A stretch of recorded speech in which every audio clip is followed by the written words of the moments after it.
Good morning. কেমন আছো সবাই? আশা করি সবাই খুব ভালো আছো, আর আমিও ভালোই আছি। এটা কার ঘর বলো তো? এটা হচ্ছে আমার শাশুড়ি মায়ের ঘর। মা বাড়িতে নেই, মা গেছে মাসির বাড়ি। মাসির সেই মাসি মারা গেছে না, সেই কাজে গেছে মা। মা গেছে 4-5 দিন হয়ে গেল। আমি কিন্তু বড় ভিডিও ছাড়িনি, অনেক কদিন হয়ে গেল।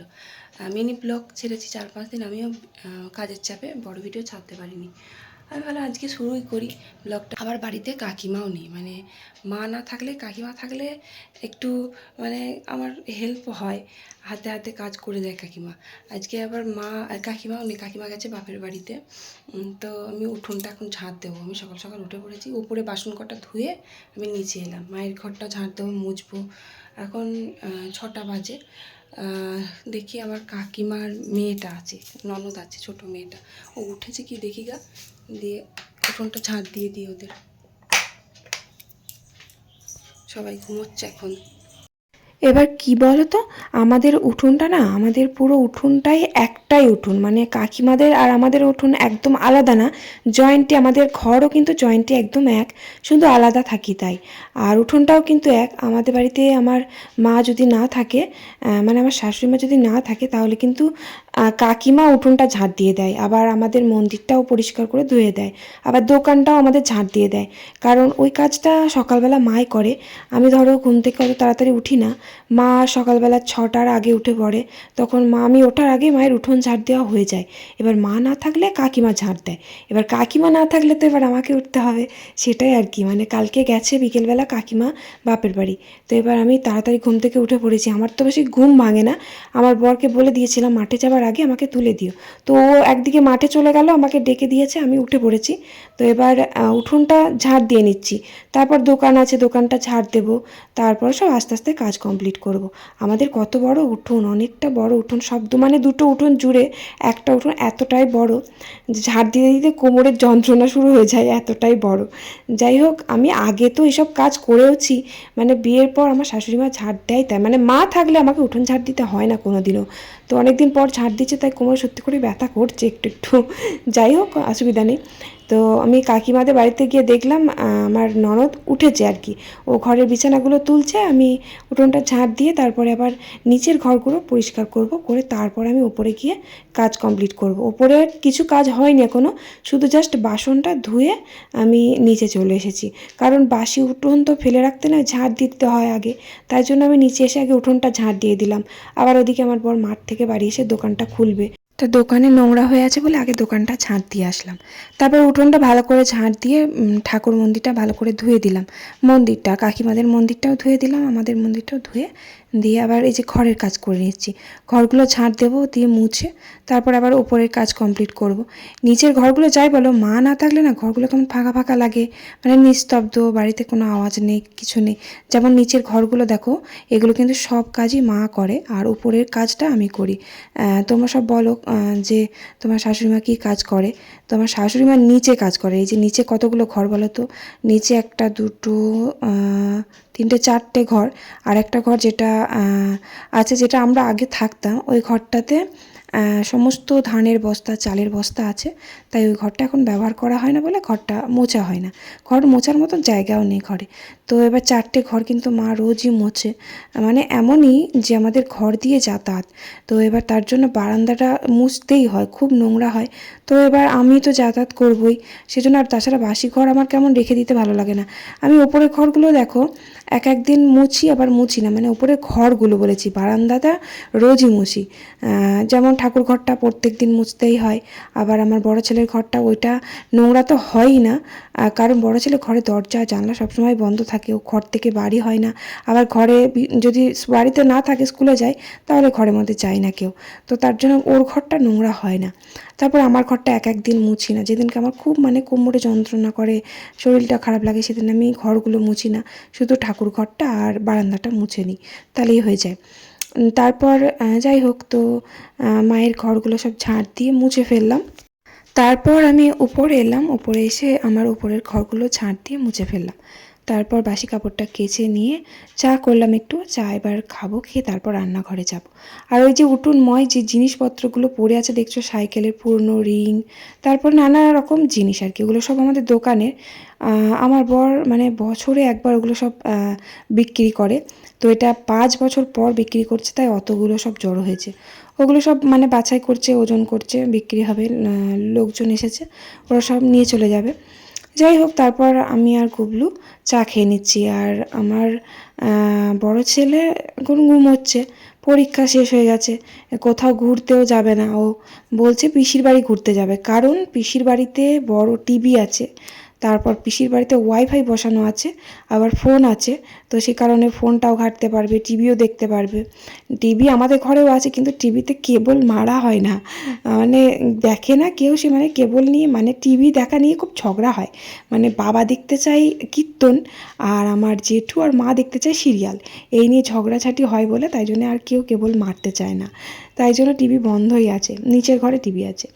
তো এবার আমার বড় ছেলে এই মাঝখানে তো আর কিছু বলতে পারে না, ও মুভি দেখতে ভালোবাসে, তারপরে এটা ওটা দেখতে ভালোবাসে, কার্টুন মার্টুন দেখতে ভালোবাসে।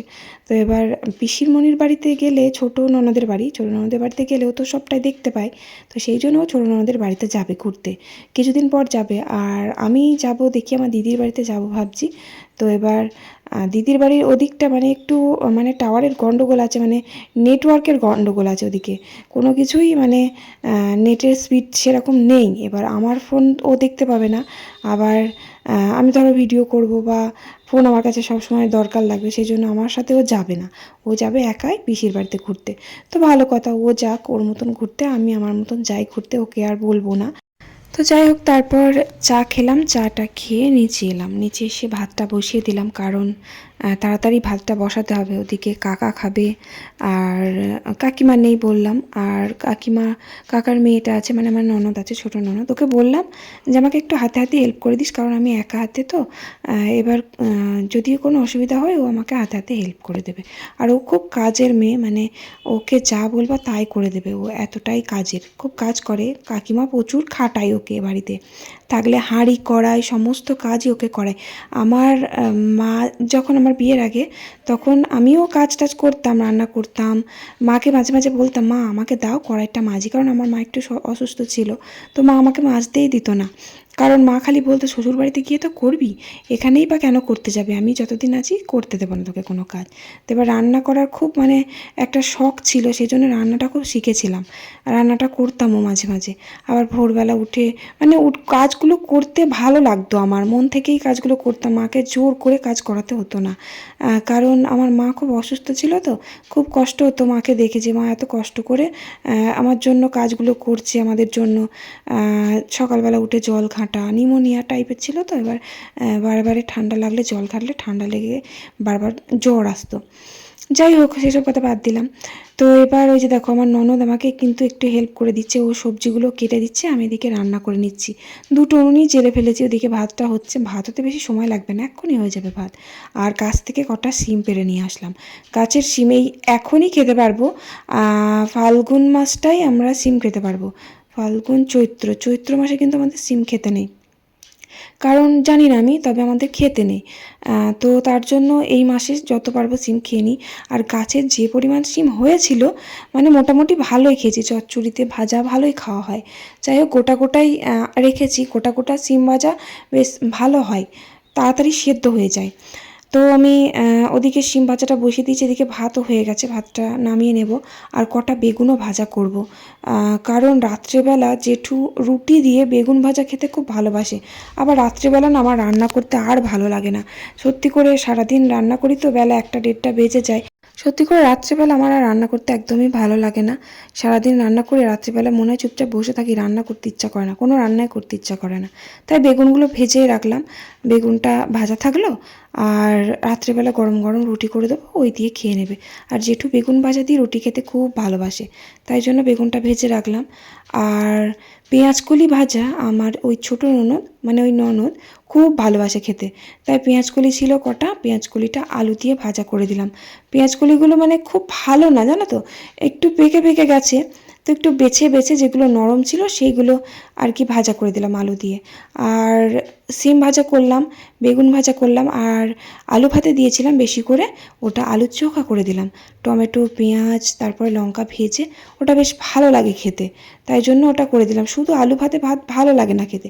আর এদিকে বাবা বলল শিম ভাজা, বেগুন ভাজা, তারপর কলি ভাজা ওইসব আমি খাবো না, আমাকে একটু কাঁচা টমেটোর তরকারি করে দাও। তো কাঁচা টমেটো আমার গাছে তো ছাদে আছেই, আর মাঠের টমেটো একটাও নেই কাঁচা, সব পেকে গেছে। তাই জন্য ছাদ থেকে করা কাঁচা টমেটো নিয়ে যাচ্ছি। আর অনেকগুলো টমেটো আছে, আমার টমেটোগুলো দেখো পেকে যাচ্ছে, পেকে তো গেছে, আবার পাখিতে খেয়ে নিচ্ছে।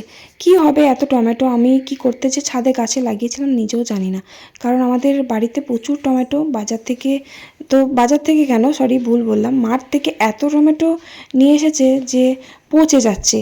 ফ্রিজ তো সবসময় চালানো হয় না, কারণ কিছুই থাকে না, ফ্রিজটা ফালতু ফালতু চালাই না যে আমি টমেটোগুলো ফ্রিজের মধ্যে রেখে দেবো। কটা বেশি করে একটু চাটনি করব ভাবছি, দেখি আজকে যদি না পারি তাহলে কালকে করব। কারণ চাটনি করে রেখে দিলে চাটনিটা তো থাকবে, আর চাটনি খেতে সবাই ভালোবাসে বেশ। গাছে যে পাকা পাকা টমেটোগুলো ছিল, ওই টমেটোগুলো রেখে দিলাম, পাখিতে খাইয়ে এসে মাঝে মাঝে ঠুকরে ঠুকরে একটু একটু খেয়েছে, পাখিতে খেতে পারবে। আর কাঁচা বেশি নিয়ে আসিনি, অল্পই নিয়ে এসেছি, খুব বেশি তরকারি করবো না, কারণ বাবা খাবে খালি আর আমার বর। আমার শ্বশুরমশাই কাঁচা টমেটো শুধু খেতে ভালোবাসে, আবার ওদিকে আমার বর আবার আলু দিয়ে খেতে ভালোবাসে। কি জ্বালা বলো তো, কী করি এবার। এবার আলু দিয়ে যদি আমি করি, তাহলে আমাকে আলুটা আগে ভাজতে হয়, তারপর কাঁচা টমেটো যদি শুধু করি তাহলে শুধু মানে ভেজে পেঁয়াজ টিয়াজ দিয়ে মশলা দিয়ে করতে হয়। এবার আমার বর শুধু খেতে চায় না, ওকে তো আলু দিতে হবে। তাই আমি ভাবছি যে আলু দিয়েই করব। বাবাকে যখন দেব খেতে, তখন ওই টমেটোগুলো আলাদা করে বেছে বেছে বাবাকে দেবো, যাতে একটাও আলু না পড়ে। এটা ছাড়া আমার আর উপায় নেই, কারণ আমি আলাদাভাবে দুবার আর রান্না করতে পারবো না। দুজনকেই যাতে খুশি হয়, দুজনে যাতে খুশি হয় সেই ভাব মতোই করবো। এই যে আলু দিয়েই করছি টমেটোটা, আর বাবাকে যখন দেবো তখন ভালো করে বেছে বেছে আমি দেবো, যাতে একটাও আলু না পড়ে। এই যে দেখো টমেটো গলে গেছে, একদম খুঁজেই পাওয়া যাচ্ছে না, আলুটাই দেখা যাচ্ছে। কীভাবে যে আমি বাছবো তাই চিন্তা করছি, তাই আমি বেছে বেছে আলাদা করে সব রেখে দেবো। আর আজকে তো হোলি, মানে হোলির দিনের ব্লগ এটা। এই বছর আর হোলি খেলিনি হোলির দিন, কারণ হোলির দিনকে চন্দ্রগ্রহণ লাগবে বলেছিল, অশুভ, তো তার জন্য অনেকে বলেছিল হোলি অনেকে খেলবে না, সেই জন্য। তাছাড়া অনেক চাপ কাজে, তার জন্য রান্না করতে করতে তো আমার বেলা একটা বেজে যাবে, আর খেলবোই বা কখন। তাই জন্য আর এবছর আর এই হোলির দিন হোলি খেললাম না। যাই হোক, তো কী কী রান্না করলাম, বেগুন ভাজা করলাম, পেঁয়াজ কলি আলু দিয়ে ভাজা করলাম, আর সিম ভাজা করলাম, আর আলু ভাতেটা একটু বেশি করেই করেছিলাম, দুপুরেও খাওয়া যাবে। আর একটু টমেটোর চাটনি, আর বাঁধাকপি করলাম একটু। আর ওই যে মাছ দেখলে 2 পিস মাছ, ওটা হলো যে কালকে যে একটা বড় মাছ নিয়ে এসেছিলো, সেই মাছটা আমি কালকে রেখে দিয়েছিলাম কিছুটা টক করে, আর কিছুটা কাঁচা আছে ফ্রিজে, সেটা এখনও বার করিনি। ওই টক করা মাছটা আমি ফুটিয়ে নিলাম, কারণ আমরা নুন টক খাই, আর কাকা আর মানে আমার ননদ, ওরা নুন টক খায় না, ওরা মিষ্টি দেওয়া টক খায়। মানে আমি যে নুন টক করি, মানে চিনি দিই না, ওরা কিন্তু টক দেয়, মানে তেঁতুল দেয় কিন্তু চিনি দিয়ে করে, মিষ্টি মিষ্টি। কিন্তু মিষ্টি মিষ্টি টক আমরা আবার খাই না। কালকে যখন কাকিমা চলে গেল বাপের বাড়ি, তখন আমাকে যাবার সময় বলে গেছে যে বৌমা একটু দেখো, কাকা আছে, আবার সোনামণি থাকলো, মানে ননদের নাম সোনামণি। তো বললাম ঠিক আছে। তো এবার আমি দেখছি যে আমি তো যদি সব মাছগুলো টক করে ফেলি, নুন টক, তাহলে তো ওরা কাল খাবে না। তাই আমি 2 পিস মাছ রেখে দিয়েছিলাম ওদের জন্য ঝাল করে দেবো বলে আজকে। তো আজকে সেই 2 পিস মাছ আমি ঝাল করে দিলাম, কারণ টকটা কিন্তু আমি কালকেই করে ফেলেছিলাম, 2 পিস শুধু রেখে দিয়েছিলাম। সেই 2 পিস মাছ আজকে ঝাল করে দিলাম কাকার জন্য আর ওই ননদের জন্য। আর ওই যে বললাম আবির এবার কেউ খেলবে না বলে সব ঘরের মধ্যে ঢুকে বসেছিল। আমার ননদের মেয়ে এসে সবাইকে আবির মাখিয়ে দিয়েছে। বড় ছেলে তো খেলবে না বলেছিল, এই অবধি আর কি শেষ খেলা, মানে এই জাস্ট গালে একটু আবির লাগিয়ে দিল, এবার স্নান করে নেবে। আর আমার রান্না প্রায় হয়েই গেছে, আর আমার গুবলু সোনা দেখো আমার গালে একটু আবির দিয়ে দিল। আর আমরা এবার রং খেলেছি, তোমরা দেখেছো, একটা আমি মিনি ব্লগ দিয়েছি কালকে, তো ওই ব্লগেই দেখতে পাচ্ছ যে আমাকে কি পরিমাণ আবির রং সব মাখিয়েছে আমার দেওররা। তো ওটাই হচ্ছে, ওই অবধি ভিডিও করেছি আমি, কোনো বড় ভিডিও করিনি। আজকে কিন্তু মোটামুটি অনেকগুলো রান্না করেছি, কিন্তু খুব বেশি বেলা হয়নি। তার কারণ আমি অনেক সকালে আজকে রান্না বসিয়েছি, 8টা সাড়ে 8টার দিকে ভাত বসিয়েছি। উঠেছিলাম তাড়াতাড়ি, তাই জন্য রান্নাটাও হয়ে গেল তাড়াতাড়ি। আর হাতে হাতে আমাকে হেল্প করে দিয়েছে ননদ, ও সব জোগাড় করে দিয়েছে। মানে আমি সব রান্না করেছি, ও সমস্ত আনাজ কেটে দিয়েছে, ধুয়ে দিয়েছে, মশলাটাও বেটে দিয়েছে মিক্সিতে। তো যাই হোক, তারপর আমি বাসন কোসনগুলো ধোয়া মাজা করে নেব, আর রান্নাঘরটা পরিষ্কার করে ঝাড় দিয়ে নিলাম। তারপর ওদিকে কড়াই বাসন অনেকগুলোই ছিল, সব একেবারে মেজে ধুয়ে এই যে মটরটা চালালাম। জল তুলতে হবে, ওদিকে মটরটা খালি হয়ে গেছে, আর অনেকগুলো জামা কাপড় কাচাকুচি করব। তাই জন্য মটরটা চালিয়ে জলটা তুলে নিলাম। কতটা স্পিডে জল পড়ে জানো তো, মানে 1 সেকেন্ডেই জল ভর্তি হয়ে যায়। মানে খাবার জল ভরলাম, এগুলো খাবার জল না, মানে রান্নার জল। এই রান্নার জলগুলো ভরে রেখে দিলাম। আর এমনি তো না ভরে রেখে দিলেও অসুবিধা নেই, বাড়িতে দুটো কল আছে, যেটা রোজই জল দেয়, দিনে 2বার করে, দিনে 2বার, এক একদিন 3বার করে দেয় কাকিমাদের কলটা। আর আমাদের একটা কল আছে, সেটা আমাদের সেই কুলতলায়, ওদিকে আর যায় না, অনেকটা দূরে তো, আর খুব আস্তে আস্তে জল পড়ে, ওই জন্য আর জল তোলা হয় না ওদিকটা। ওই কলটাই ভাবছি যে আমরা পাইপ লাইনের দ্বারাই, মানে পাইপ লাগিয়ে ওই কলটা সামনে নিয়ে আসবো, কারণ অতটা দূরে তো যাওয়া হয় না। যাই হোক, তো তারপর ছাদে এলাম, কয়েকটা জামা কাপড় কাচাকুচি করব। আমাকে একজন কমেন্ট করেছে, দিদি তুমি এত রান্না করো, এতক্ষণ ধরে রান্না করো, তাহলে দুপুরের খাবারটা খাও কখন? আমাদের দুপুরের খাবার খেতে খেতে 3টে বেজে যায়, মানে খেয়ে উঠি যখন, তখন এক একদিন 3টে 10-15 বেজে যায়। মানে 2টো 2:30টার সময় কোনোদিন আমাদের খাওয়া হয় না, ওই 3টেই বেজে যায় খেতে খেতে। কারণ আমার বর যদি বাড়িতে থাকে তাহলে তাড়াতাড়ি খাওয়া হয়, এক একদিন আবার 2টোর সময় খাওয়া হয়ে যায় যেদিন বাড়িতে থাকে। আর যেদিন মাঠে যাই তখন আমিও খাই না, ও যতক্ষণ না আসছে সেই বসেই থাকি, আবার যদি খিদে পেয়ে যায় তখন আবার খেয়ে নিই। ওই জন্য আমাদের খাওয়া, মানে দুপুরের ভাত খাবারটা সে 3টে কিন্তু বেজে যায়।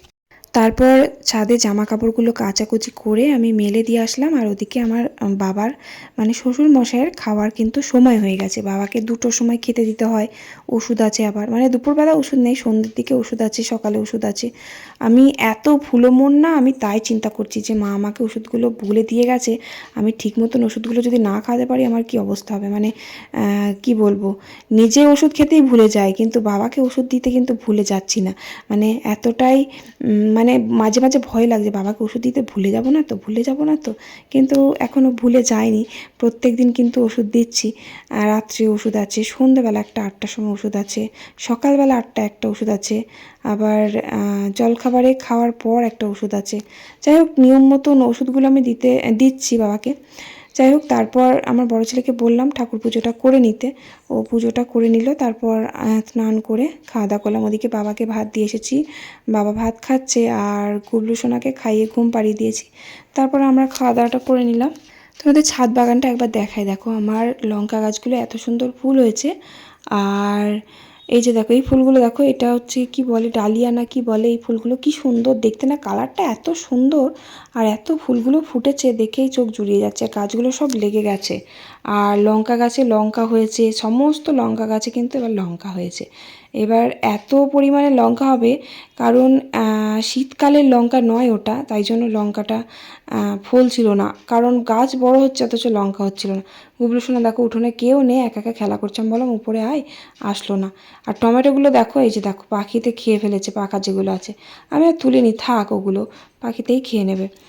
আর নানা রকমের ফুল গাছে, যে দেখো, এই ফুলটার নাম আমি জানি না, এই গাছটাও লেগে গেছে, ওদিকে একটা লাগিয়েছি, আমি সব উপরে বসিয়ে দিয়েছি। গাছগুলোতে এবার জল দেবো। প্রত্যেকদিন বিকেলবেলা ছাদে আমি জল দিই, সকালবেলাটা তো দেওয়ার সময় পাই না, সকালে কাজের চাপ থাকে, তাই জন্য বিকেলবেলায় আমি ছাদে গাছে জল দিয়ে যাই। সবথেকে বেশি সুন্দর লাগছে আমার গোলাপ গাছটা, মানে মরে যাওয়া গোলাপ গাছটা বেঁচে গিয়ে এত সুন্দর ফুল দেবে আমি কখনোই ভাবিনি। আর ফুলগুলো প্রথমে যখন ফুটেছিল তখন খুব ছোট্ট ছোট্ট, এখন এত বড় বড় হচ্ছে না, কি বলবো, থাবা থাবা একেবারে, খুব ভালো লাগছে দেখতে। যাই হোক, তারপর ছাদে গাছে সমস্ত গাছে জল দিলাম, আর জামা কাপড় ছিল, সব জামা কাপড়গুলো তুলে নিয়ে নিচে আসলাম। আর এসে ঠাকুর ঘরে দেখি আমার বড় ছেলে কি কাণ্ড করেছে, দেখো, তোমরাই দেখো। আমি বলেছি আজকে দোল উৎসব, তো এবার ঠাকুরের পায়ে কিন্তু একটু করে আবির দিতে হয়। ও দেখো, ঠাকুরকে আবির দিয়ে স্নান করিয়েছে। ওরে বাপরে, কত আবির দিয়েছে! আবার নিচে মন্দিরেও এক গাদা আবির দিয়েছে, মানে আমি মন্দিরেও বলেছি অল্প একটু আবির দিবি, ও মানে আবির দিয়ে ভাসিয়ে দিয়েছে। এত আবির দিয়েছে মন্দিরে, মানে এক প্যাকেট আবির পুরো শেষ, এক প্যাকেট আবির কি লাগে, আবার অত আবির কেউ দেয়? আমাকে পুরো ভালো করে ধুতে হবে ঠাকুরগুলোকে পরিষ্কার করে। ওই যে সন্ধে দিলাম, সন্ধে দেওয়ার সময় আমি ঠাকুরগুলো ভালো করে একটু পরিষ্কার করে দিলাম। তারপর সন্ধেটা দিলাম, সন্ধে দেওয়ার পর এই যে রাত্রের বললাম না, রাত্রে বেগুন ভাজা করে রেখেছিলাম, সকালবেলা বেগুন ভাজাটা করে রেখেছিলাম, আর রাত্রে এই যে রুটিটা করলাম, ব্যাস। আর রাত্রে কিছু করব না, সবার জন্য রুটি আর ওই বেগুন ভাজা, আর হ্যাঁ গুবলুর জন্য ভাত করতে হবে, কিন্তু ভাত নেই। ওর জন্য অল্প কটা ছোটো হাঁড়ি করে ভাত বসিয়ে দেবো, ব্যাস আমার কাজ শেষ তাহলেই। চলো, আর ভিডিওটা কিন্তু আমি বাড়ালাম না, অনেকটাই বড় হয়ে গেল। ভালো লাগলে অবশ্যই লাইক করে একটা কমেন্ট করে দিও। ভালো থেকো সবাই, আজকের মতো টাটা, বাই বাই। আর আমি জানি যে বড় ভিডিও দিয়েছি বলে অনেকে খুশিও হবে, তাই না? চলো ভালো থেকো সবাই, চলো টাটা, বাই বাই।